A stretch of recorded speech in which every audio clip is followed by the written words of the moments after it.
बात मध्य प्रदेश की करते हैं। बीजेपी के राष्ट्रीय संगठन महामंत्री बीएल संतोष के भोपाल आने से अब यह साफ हो गया है कि इसी महीने बीजेपी की नई कार्यकारिणी सामने आ जाएगी।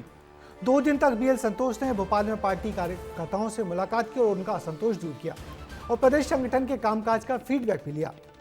आज विधायक रीति पाठक और पूर्व मंत्री नरोत्तम मिश्रा ने भी राष्ट्रीय संगठन महामंत्री से मिलकर अपनी बात कही। ये दोनों नेता अपने ठीक ठाक पुनर्वास और किसी नई जिम्मेदारी का लंबे समय से इंतजार कर रहे हैं। देखना है बीएल संतोष से इन दो नेताओं की भेंट मुलाकात का कोई परिणाम निकलता है या नहीं। ये रिपोर्ट देखिए।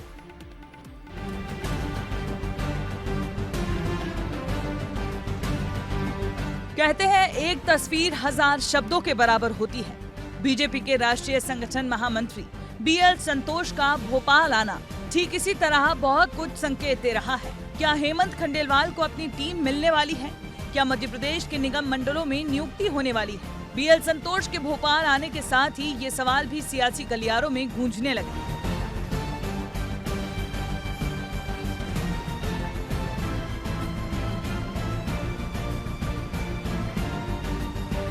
बीएल संतोष 2 दिन से राजधानी भोपाल में डेरा डाले हुए हैं। लगातार नेताओं से बंद कमरे में 1-to-1 चर्चा हुई। रविवार को प्रदेश संगठन महामंत्री हितानंद शर्मा और हेमंत खंडेलवाल के साथ 1.5 घंटे बंद कमरे में मुलाकात हुई, जिसके बाद एक एक कर 4 जिलों की कार्यकारिणी घोषित की गई। जिला अध्यक्ष बनने के 7 महीने बाद जिले के कप्तानों को टीम मिलना शुरू हुई है। वहीं बीते 2 महीने से हेमंत खंडेलवाल भी अपनी टीम का इंतजार कर रहे हैं। इधर निगम मंडल में नियुक्तियों को लेकर भी नेता कार्यकर्ता बेकरार है। नियुक्तियों में देरी पर नेताओं की नाराजगी भी कई बार सामने आ चुकी है। इसे दूर करने के लिए बीएल संतोष ने भोपाल का रुख किया, तो हेमंत खंडेलवाल ने भी जल्द ही निगम मंडल में नियुक्ति और कार्यकारिणी के संकेत दे दिए। भारतीय जनता पार्टी के नियमित चलने वाली बैठकें हैं। हमारा सेवा पखवाड़ा है 17 से 2 अक्टूबर तक। उसमें विभिन्न तरह की गतिविधियां हैं।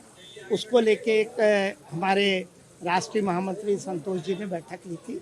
उसी सिलसिले में आज दिन भर बैठ के हाँ कुछ जिलों की हुई है, बाकी जिलों की भी प्रक्रिया जारी है। बीजेपी विधायक रीति पाठक की नाराजगी भी कई बार खुलकर सामने आ चुकी है। यही वजह है कि बीएल संतोष ने रीति पाठक से भी 1-to-1 चर्चा की। आज ही समय मांगा तो सभी को सहज समय देते हैं, ऐसा कुछ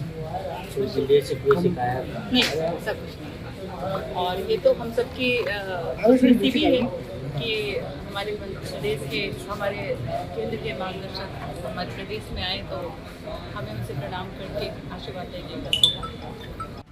रीति पाठक लाख कहें कि ये सामान्य चर्चा थी, लेकिन हर मुलाकात के कई सियासी मायने होते हैं। बहरहाल सोमवार को पूर्व गृह मंत्री डॉक्टर नरोत्तम मिश्रा भी बीएल संतोष से बंद कमरे में चर्चा कर चुके हैं, जिसे निगम मंडल और संगठन में नियुक्ति से जोड़कर देखा जा रहा है। तो राष्ट्रीय संगठन महामंत्री के भोपाल आने के मायने भी तलाशे जा रहे हैं। आखिर क्या है उनके भोपाल आने के मायने, वो भी समझे।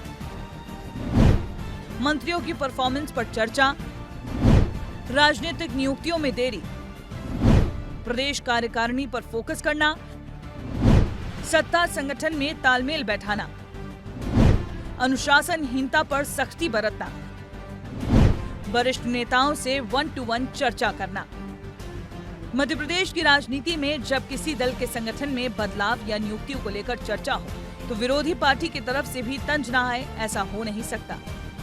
भारतीय जनता पार्टी से न सत्ता संभल रही है, न संगठन संभल रहा है। बड़ी मुश्किल से अब जाकर जब नागपुर से पर्ची दिल्ली पहुंची और दिल्ली के बाद पर्ची भोपाल आई, तब यह प्रदेश अध्यक्ष बने। निगम मंडल में नियुक्तियां नहीं हो पा रही हैं। 1.5 साल हो गया इस सरकार को। तो ये सिर्फ कहने की और करने की अलग अलग दिशाओं की सरकार है। बहरहाल बीएल संतोष जैसे बड़े नेताओं का भोपाल आना बड़े संकेत देता है। ऐसे में निगम मंडल में कब तक नियुक्तियां होंगी और हेमंत खंडेलवाल को कितनी जल्दी अपनी टीम मिलेगी, इसका इंतजार सभी को रहेगा। ब्यूरो रिपोर्ट, विस्तार न्यूज। तो भोपाल में 2 दिन तक कार्यकर्ताओं से मुलाकात के बाद बीएल संतोष इंदौर गए, जहां से वो दिल्ली रवाना हो गए। मगर राष्ट्रीय संगठन महामंत्री के इस अचानक हुए दौरे ने बहुत सारी अटकलबाजी को जन्म दे दिया है। किसी सामान्य चर्चा के लिए तो भोपाल वो आए नहीं थे। मुख्यमंत्री मोहन यादव के साथ भी उन्होंने लंबी बैठक की है।